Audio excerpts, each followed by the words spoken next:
Olin here. Councilmember Martinson will not be here this evening. The room are Gerald, Scott, Mark, and Doug and Savannah are on Teams. You give it to Nikki? I'm going to turn it right over to Nikki. All right. So I'm going to start on page 5, the F 2023 School Bond Fund, Fund 12.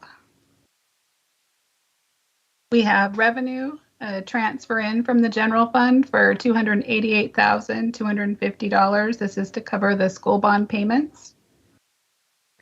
In expense, we have $288,250 to pay out the bond principal and interest payments. The 2012-2 is $150,000 payment.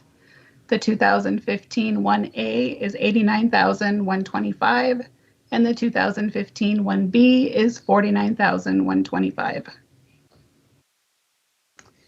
As Mayor John mentioned at our last meeting, there's some funding that's being looked at by the Senate Finance Committee where we could see unfunded portions of our school bond debt reimbursements, and our total would be $377,248, but that hasn't gone through the House yet.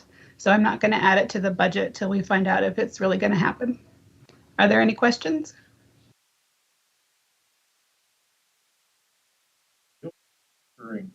Well, they've talked about it for what, to go back and then plan to go forward for a couple of years, I think. On the debt reimbursement, Right. They've been covering that today, and so far it's in that they are going back several years. But you'll notice, in a good way, is you've got a bond that's going to finish maturing next year, and then you're within 6 years, a new debt is incurred. You're out of the bond business, other than the causeway.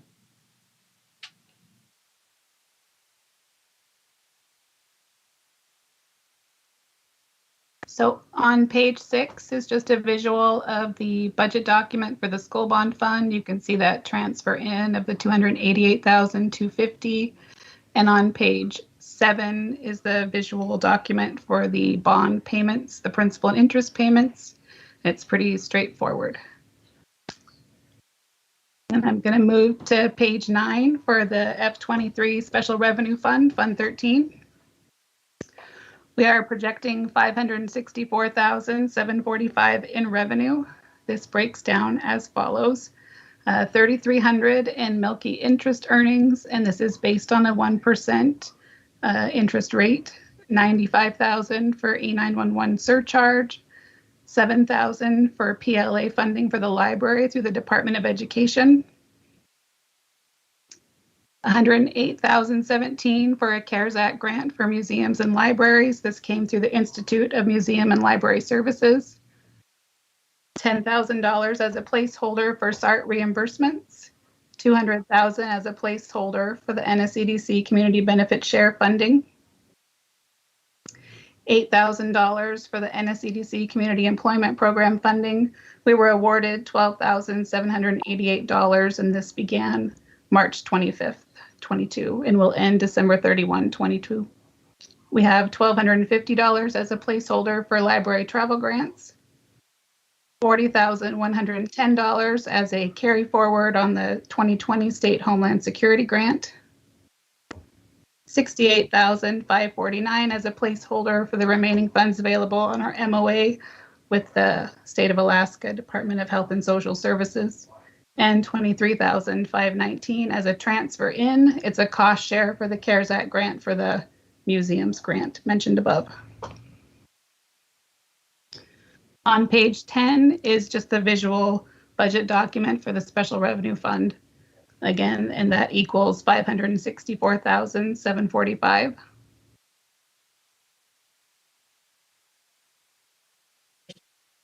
Placeholder, or does that mean that you're expecting grant funds, even though it hasn't been awarded, or what's? Yep. Okay. Oh, thanks. We don't spend money though unless we get the grant. I understand, yeah, but you're putting it in the budget. On page 11, we have the expenses for the special revenue fund. Again, projecting 564,745 in expense. We have 3,300 as a placeholder for museum expenditures. We put this in here for balancing purposes so the revenue and expense match. 95,000 as a placeholder for police expenses eligible for E91 funding. This can be salaries and associated expenses of the 911 call takers. And a balance of this will be used toward the upgrade and replacement of the radio system. We have seven. Sure. The goal is to get it out. We've talked with government technologies. We're doing this in two stages. One is to have awarded bid to award for someone to design the system, and then bid to go out for someone to install the system. So we get an independent view versus what's been happening is we talk to the equipment providers who are all over the place in terms of the pricing on these systems. And we really need to have an expert come in and tell us what they believe we need, and then would put together the bid proposal for us to go out with. Interrupting. Okay, we have 7,000 for PLA expenses for library purchases such as books, $131,536. This is the CARES Act grant for the museum. It splits down into the actual grant of $108,017 with a salary and benefit cost share of $23,519. The museum is going to create an interactive e-museum that increases access to cultural resources for Indigenous stakeholders in Nome and Bering Strait communities. The adaptation of a collections management system will support multiple forms of digital media that link to the e-museum, featuring over 2,000 objects from the collection, and content will include object photographs, oral histories, and traditional knowledge. And we have $10,000 as a placeholder for the reimbursement of NPD SART expenses. This is funded through the Alaska State Troopers. $200,000 as a placeholder for NSEDC Community Benefit Share funding. $8,000 for the placeholder for the NSEDC Community Employment Program, and this will fund a clerical assistant at the library. $1,250 as a placeholder for library travel expenses funded through the Department of Education. $40,110 as that carry forward on the Homeland Security grant. We still need to purchase sheltering cots and blankets, as well as a search and rescue AV. And $68,549 as a placeholder for the remaining funds available through the MOA with the State of Alaska Health and Social Services. These funds are for the patient transport ATV, which we did start that purchase process. So it may or may not carry forward depending on the timing of the ATV. And a stove for the community emergency shelter, and a floor scrubber for cleaning and sanitizing at the community emergency shelter, which is the Nome Recreation Center.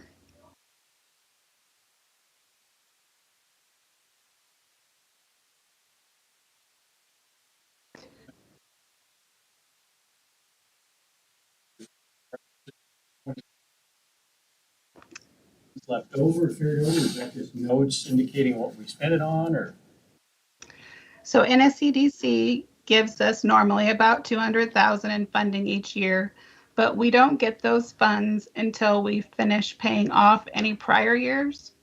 And so we are still working on the 2020. And I'm probably going to have a budget memo in the next packet to move some funds around to get those spent quicker.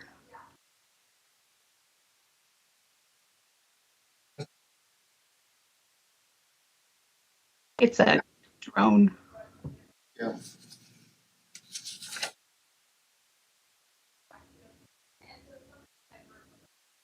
Drone. A drone. Is it the one where they got it through Homeland Security money, Nikki? Yes, and they've been going through a lot of red tape with FEMA, trying to get everything in order to purchase it. And I've been told that they have gotten the furthest in this process than any other community. Supposed to have a meeting this morning, but I got delayed in Anchorage from getting back last night. Just for underwater. This is aerial. They have an underwater drone.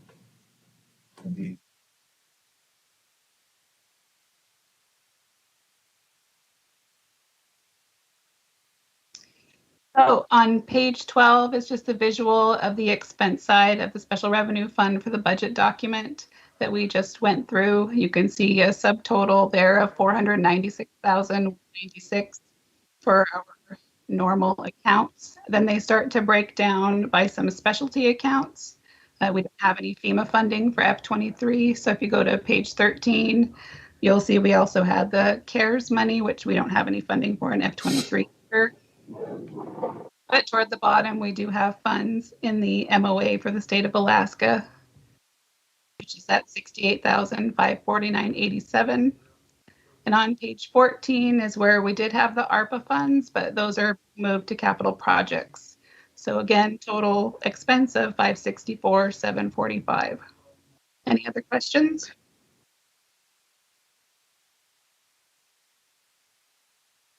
So we went over capital projects a little bit at the last work session, but I put it in here just to be clear. So on page 16, Fund 14 capital projects in revenue.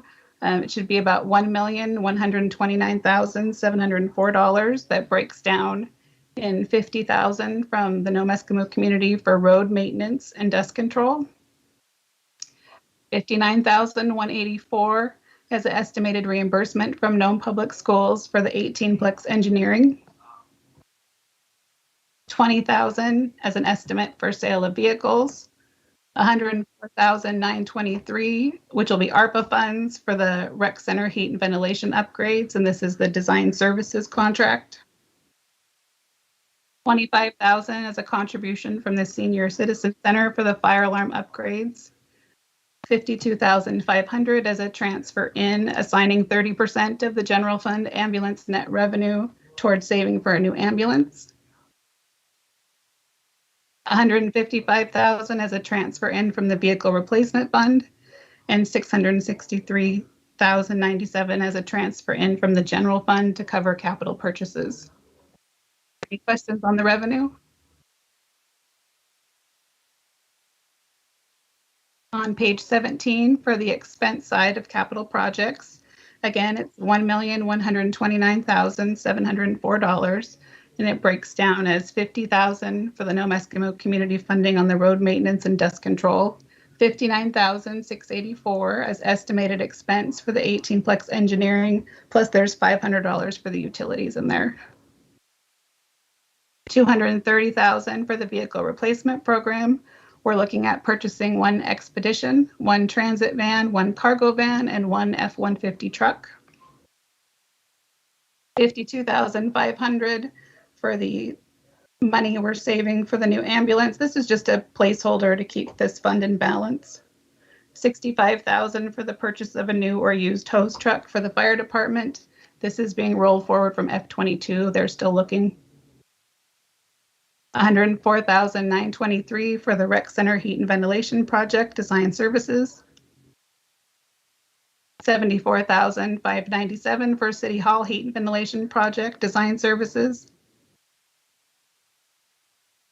$60,000 for the City Hall fire alarm upgrades. This is estimated. $100,000 for the Senior Citizen Center fire alarm upgrades, again estimated. $5,000 for the morgue water and sewer improvements. $78,000 for the police camera upgrades, and $170,000 in public work equipment requests.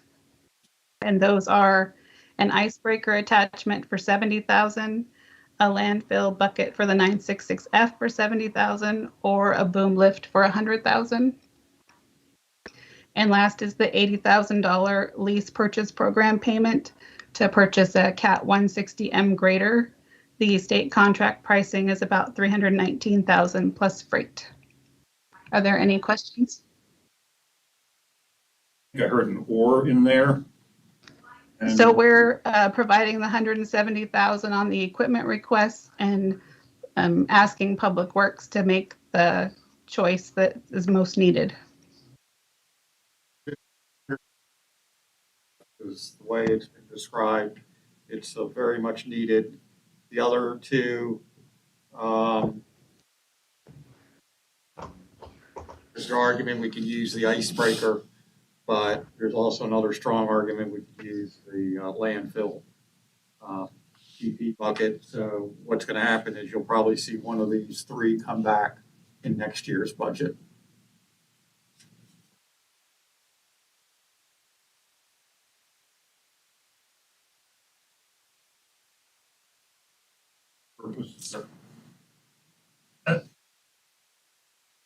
Desolation can't be taken care of with the ARPA funds, You don't have enough ARPA funds. they're running out. No, no. You don't have enough ARPA funds to cover both projects. One of the things, like I mentioned, is you got a surplus of $1.3 million over the last 2 years, and the only reason why you had that was because of the CARE funds. So we would like to reorient some of that to these projects that need to be done. Because it's probably going to cost, the way everything is going up, you're probably looking at about $2.5 million, if not a little bit more, to replace the heating and ventilation systems in the two buildings. Now, you've already spent a portion of that because the boilers died at the rec center. And one you got installed, and less than a month later, the second one died.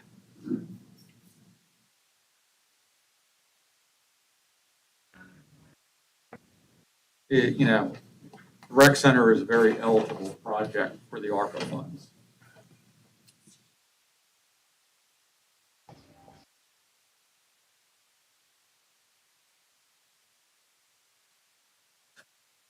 On page 18 is the visual of the capital projects fund budget page.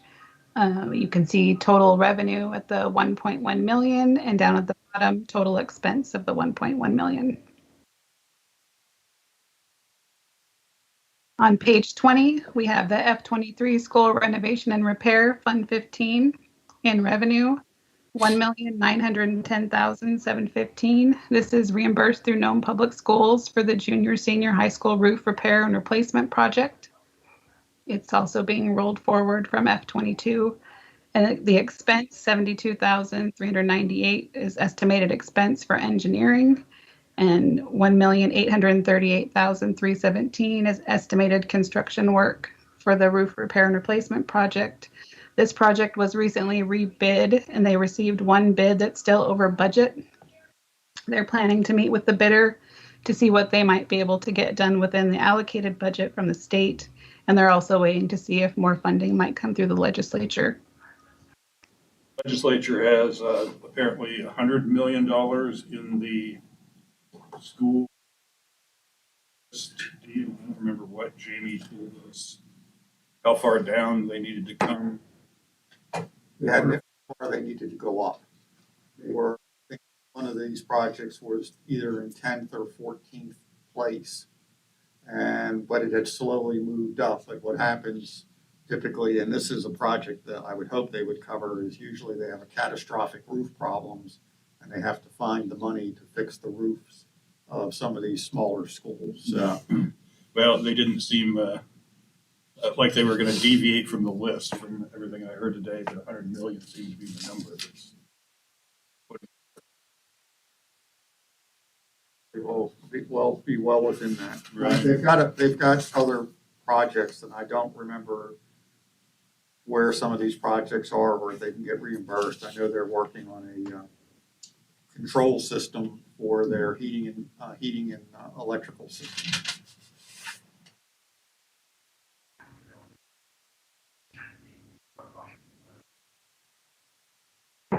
Page 21 is the visual of the budget for the school renovation and repair. You can see that total revenue for 1.9 million and total expense at the bottom for 1.9 million. On page 23, starts to F23 port operating budget and the revenue. I would Oh. like that, Roy come up. And, you know, we can also present the budget, so, we're going through some of the departments on this. I know Joy and Nikki worked together on this, so.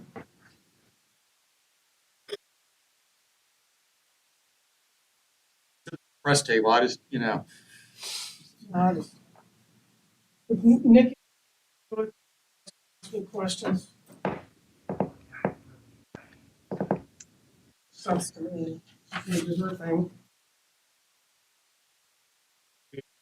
Nikki, can you tell us what you put in here, and then Joy will fill in the color commentator. Okay, so in the revenue, overall revenue before transfers is projected at approximately 2.5 million, an increase of approximately 16.8% in comparison with the F22 original budget before the fund balance appropriation. Causeway facility revenue is projected to increase a total of 180,000. This is an increase of approximately 15.5%. The increase is reflected in dockage for 15,000, wharfage gravel for 200,000 due to projects. An increase is reflected in miscellaneous term revenue of 20,000 to account for cruise ship activity, and fuel is projected at a decrease of 50,000 and storage rentals at a decrease of 5,000. We have harbor facility revenue projected to increase $12,134. The major differences are in seasonal docking permits, which increased 30,000, wharfage dry increased 50,000, and wharfage gravel decreased 60,000. In the industrial park facility revenue is projected to increase 25,000. This projection is based on F21 actuals and the F22 trend. Then we have a new department in the port budget this year for events. This is the revenue for the AAHPA conference, and it's estimated at $135,454. This breaks down into conference registration of $25,000, sponsor fees of $50,000, exhibitor fees of $45,000, and other revenue of $15,454.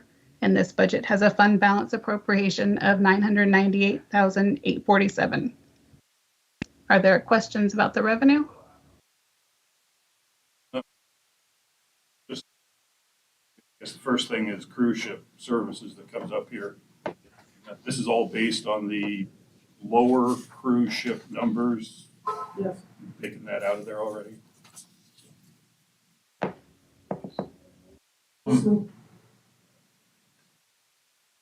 Package for 15,000, is that just smaller vessels? Is that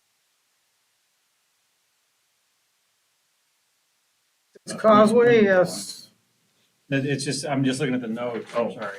I'm just looking at the dockage increased for 15,000. Didn't know, I've heard that there's gonna be more of these bigger dredges, didn't know if that was No, that's into Causeways, so that's port vessels. That's, the dockage is we're gonna reflect the cruise ships. cruise ships. It's another revenue stream from the cruise ships. There's like 4 items, 5 sometimes. We have revenue from the cruise ships. Just curious on the fuel projected decrease to 50. Is that because of higher cost? That came from the boss, but I think it was based on our over projection last year, based on the additional fuel being stored. Okay, So we so brought it down. you know, they kind of, one year is up, the next year is down, it's almost a seesaw, and I didn't know if that. Yeah. Last question, do we have any kind of projection in terms of, it looks like this AAHPA, that's Harbor Master, right, conference? Obviously, I think it's great we're preparing for it. Do we have any projections of revenue increases associated with that? That's what that is right there. The revenue projection is 135. And we're not, I mean, that's a wag. We're working through that right now because that's what we're looking at. How much more What's more the- traffic will we get as a result of doing this? So, No. board is, and I assume this is a sales tax revenue, everything, what? I don't understand. Okay. Masters conference last year, for instance, was held in Anchorage. Anchorage. And, it was a well-attended conference. Does it bring additional vessels in? No. No. This is just where the harbor masters get together, and I forget which month it was October, I think. Mhm. And people just talk about what's going on in the industry and, things that they should be aware of. And that's the same type of conference. So it's really the meeting of all the harbor masters pretty much in Anchorage, not in Anchorage, in Alaska, will come up here for a 3-day conference. We're And, just hosting. and the benefit will be for those that have B&Bs and for hotels and everything else. And once Restaurants. well, from a lodging and then restaurants. Is that your question? That was my question. I didn't- There's I didn't phrase residual it well. revenue, Have we, you know? yeah, we projected in sales tax revenue and bed tax. and all these No. other things. It wouldn't be in here anyway. Well, no, it wouldn't be in Yeah, here. I understand that. I assumed that. And this number is gonna change because this was a WAG. So we're actually compiling costs right now, so we can determine what the attendance fee is going to be. I was just curious. I understand that these are just direct fees associated with. Mhm. And all we're gonna get for revenue Economic is activity. what pays our expenses. So, The surplus goes to the association. Yes, is it gonna have an impact? Yes. And that's, why we're also hiring, or going to look at hiring an events coordinator. We don't have that. I mean, they'll make the arrangements for booking so many rooms. We're finding the week it works best for the community to fill hotel rooms. We're scheduled for the last week of September. So, you said anything goes back to them, if, Beyond, just say Our it expenses. didn't break even, do we? nope. In fact, in the last 25 years, one conference has gone in the hole. And there was, they didn't have to come up with anything. It's just any surplus would go to the association for funding.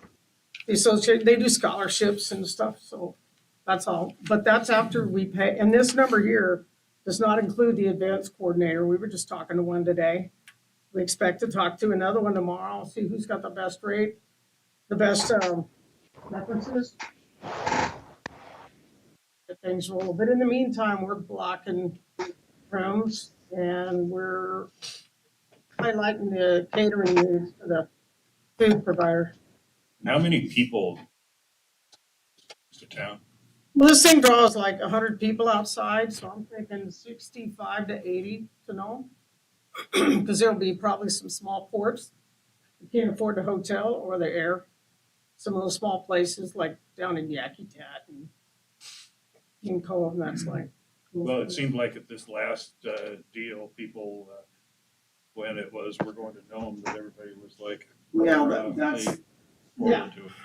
They've been trying to come up for a while. Is it for a full week? Travel Monday, travel Friday, conferences 3 days in the middle. breakdown in the expense budget that kind of explains the breakdown of what's going to be potentially reimbursed if the budget comes up. This event was supposed to be here or 20. Huh? This event was supposed to be here on summer. Oh, yeah. The September first time 20. was 2020 and then it was 21 and we tried to just say, put us at the end of the line and you can come back to us. And they said, no, too many people want to come to Nome. It was- There are only 2 people left that were here in 94 when we did it. Me and my brother. So not many. Report revenue, okay? To the expense side then, please. All right, on page 26, we have the expense. Overall expenditure before transfers is projected at about 1.7 million, an increase of approximately 13.2% as compared to the F22 original budget. Transfers out of about 1.8 million to port capital projects for non-grant related expenses, and total expenditure after transfers is 3,510,461.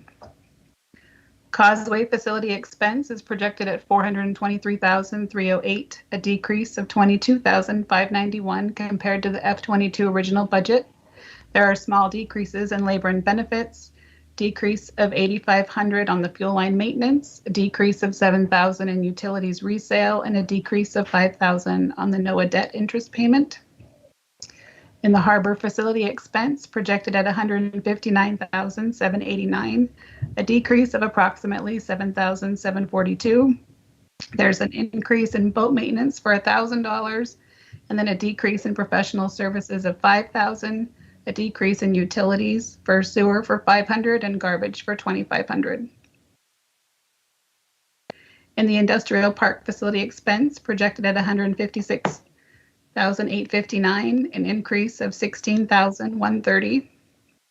Increases in engineering services of 5,000, other professional services of 2,000, and fuel line maintenance of 10,000, and a decrease in operating supplies of 1,000.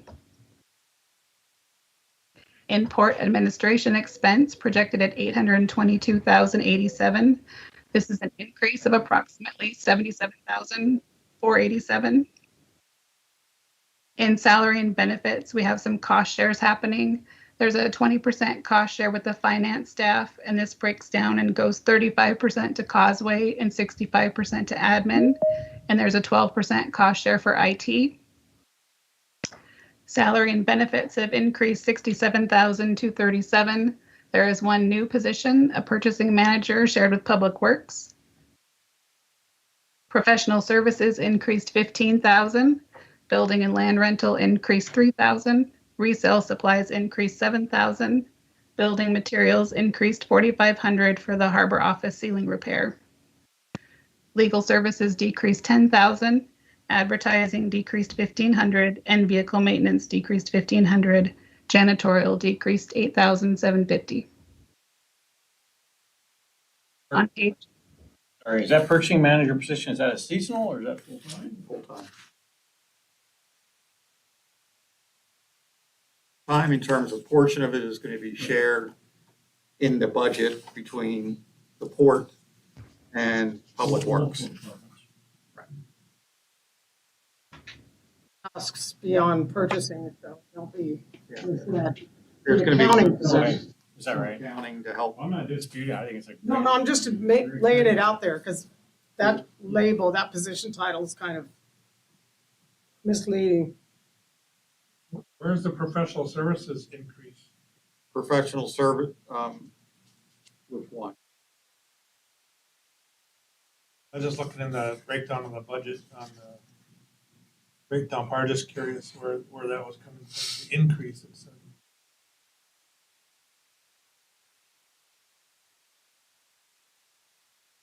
You're talking engineering and architectural services, or am I missing something? Let me look here. in the, if you're looking in the admin department, it's the 86,711,1870 account on page 34. It was 25,000 in F22's original budget and went to 40,000 for F23.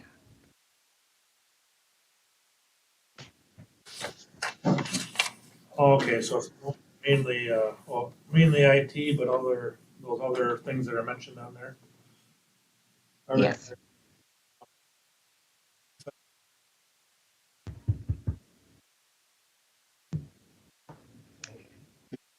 On page 27, the expenses continue for the events department. It's 61,954 in salary and benefits, 3,000 in advertising, 30,000 in operating supplies, including catering, 12,000 for program supplies, including entertainment, and 28,500 for logistics, including transportation and deposits for the hotels and B&Bs. Are there any questions on expense for the port?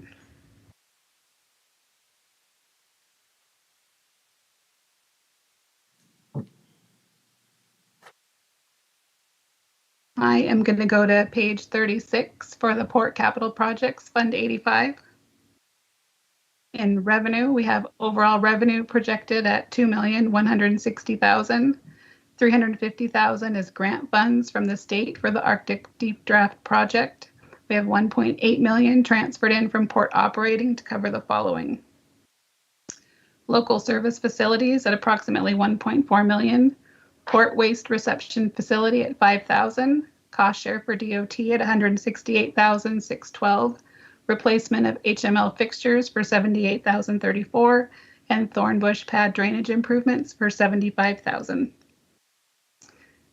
And those numbers are again the same on the expense side for the 2.1 million.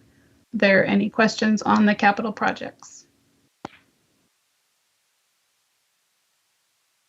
Wait, does any of this have to do with there's a couple of resolutions tonight. Do those play into this at all? Couple of what? Couple of resolutions tonight on, No. Won't need to. One's funding 80%, the other one's funding remaining 20. Get those grant funds, we'll do a budget amendment.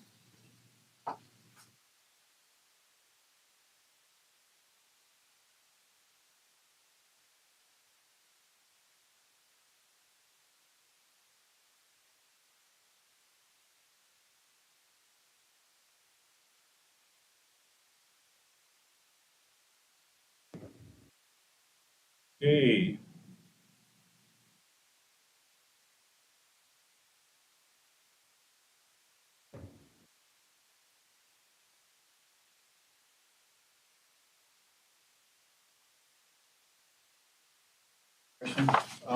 Joy, what was it's not in here, but what was the COLA number the final number for the adjustment on the tariff?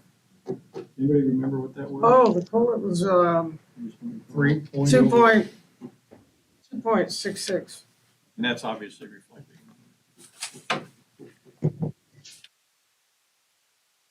I can look. 2.5 to 3, that's fine. My memory is not.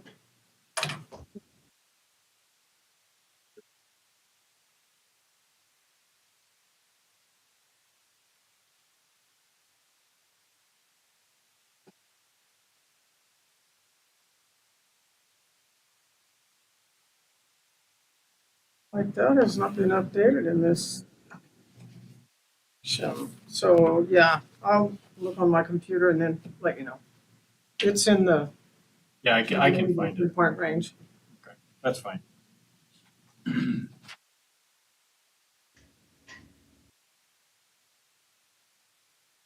We'll have a work session again next Monday.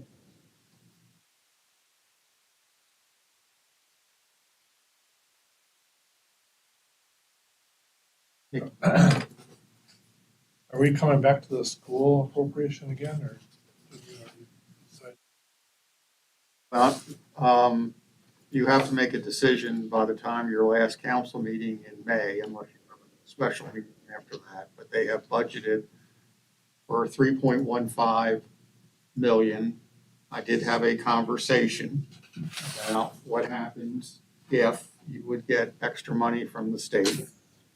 And I said, well, they said, well, we could still use the money. And I did not want to get this into a difficult situation between the school district, because I don't think it was.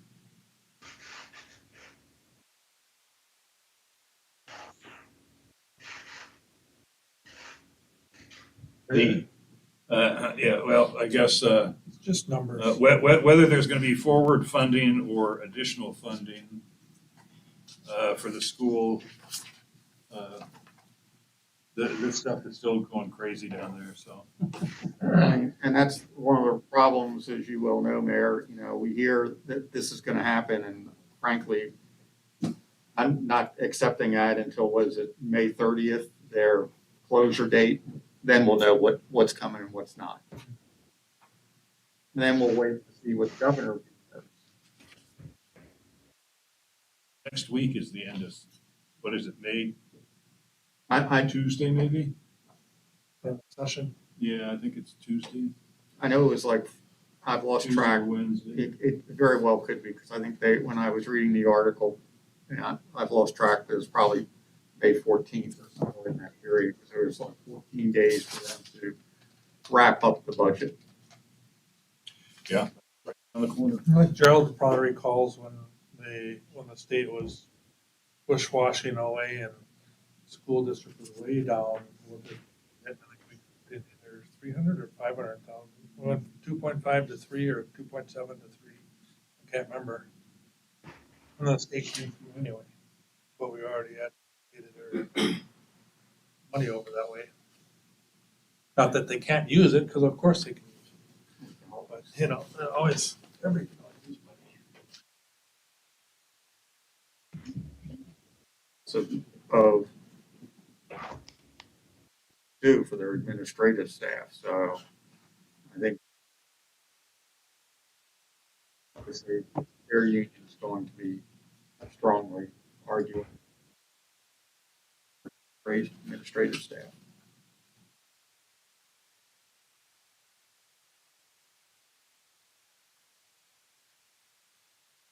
Work session next week on the budget. Minimum of 2.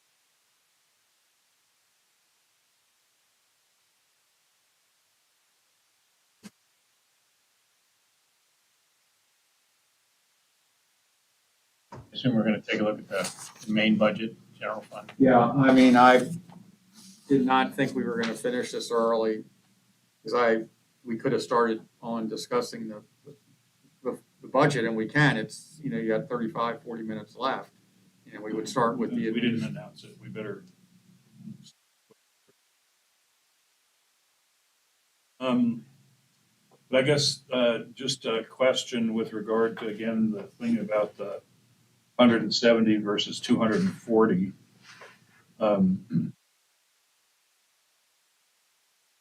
Of those three things that you need, are you any harder for all three of them, or one over the other, or?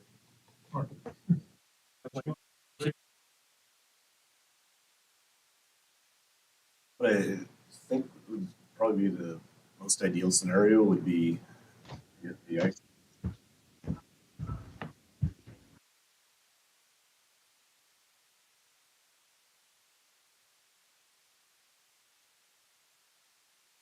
$70,000 for the GP bucket was what NC quoted me when I called, was that how much is a bucket? Well, there Something cheaper. comes a point with those buckets that you can only put so much weld and bead on them, and Right. The couplings and all that other stuff. You're tearing up your equipment if you're. Reasons why we looked at the icebreaker is something that we have noticed, especially up at the police station and Richard Foster building. With the winds and the weather, it's like sheets of ice up there. And you go into the front of the police station, you're taking your life in your hands sometimes. And frankly, going into the Richard Foster building, because of it's very slippery. And the question is we keep on putting grit up there, and it's gone. I mean, the winds up there, I have to say, are pretty substantial. That it's almost at times treacherous to walk without the fear of getting blown off your feet. The Greg Kruschek in there, and probably signage and all that other stuff is the state, not us. But I've thought a few times coming out of there, how nice it would be to have a guardrail across from the exit there. Because sometimes even if you're not going fast to get out of there, I had the ambulance thing. Seemed like, sometimes things happen in a hurry, and if we could have some kind of a guard rail on there, I mean, we could ask DOT about that. Why don't we ask that? Because guardrails, depending on what type of guardrail, are incredibly expensive. Yeah. realize how much it costs to put guardrail in, even in my lower 48 experience. Just, I guess, thought about it several times this winter. Chief would probably be okay with that.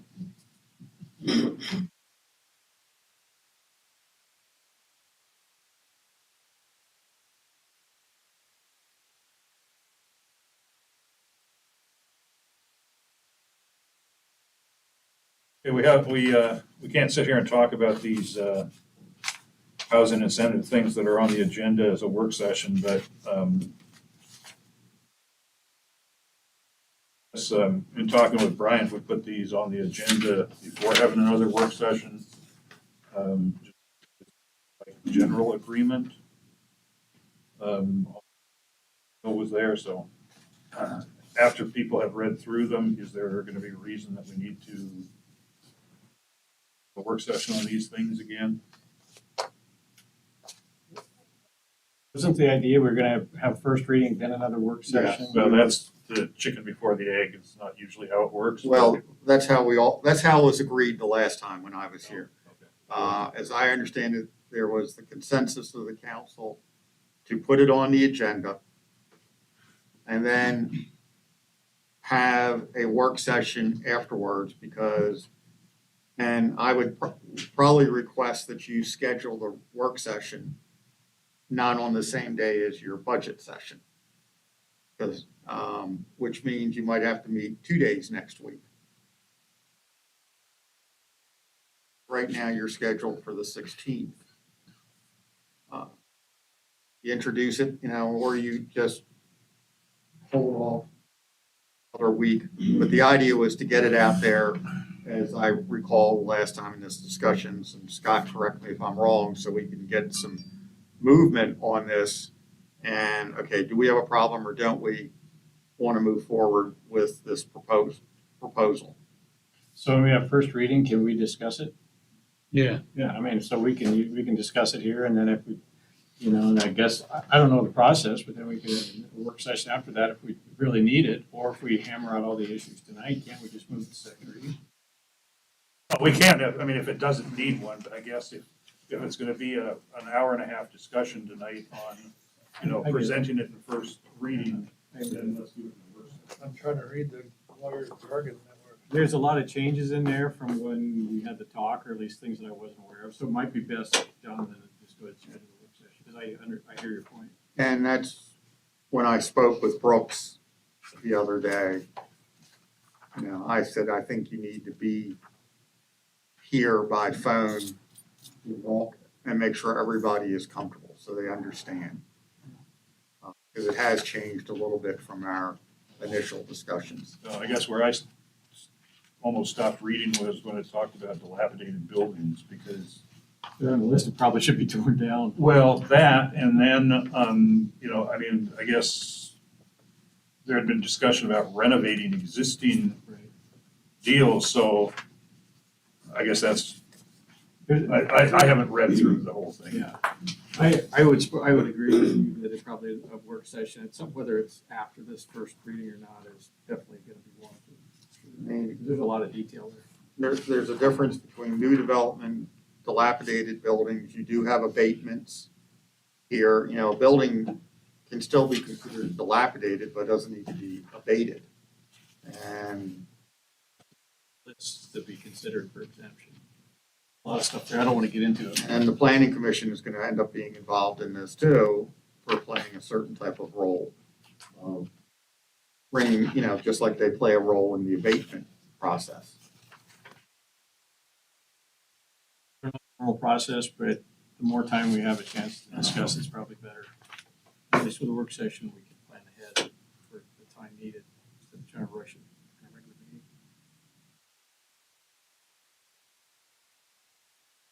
About, I don't know what folks' calendars are, but how about Tuesday, May 17? Meeting that day? At 6 o'clock, and it can be somewhere else.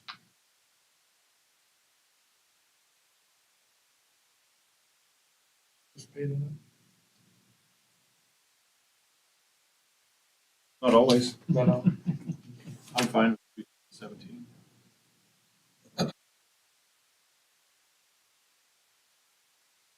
Tuesday, 17th at 5:30.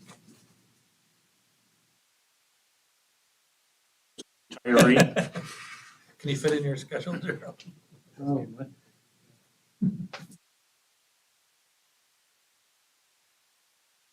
Sure Adam knows about this though.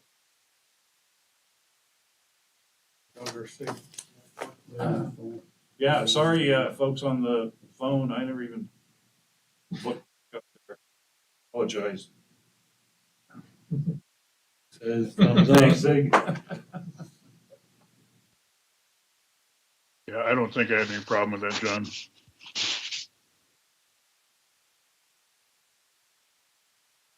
Okay, we'll, till 7:00. Cole?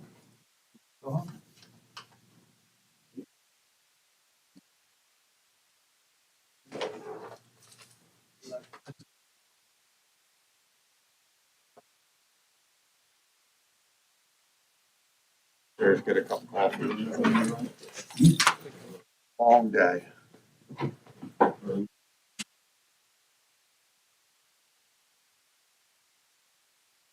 We're on Teams. Take us off of YouTube, it's just gonna make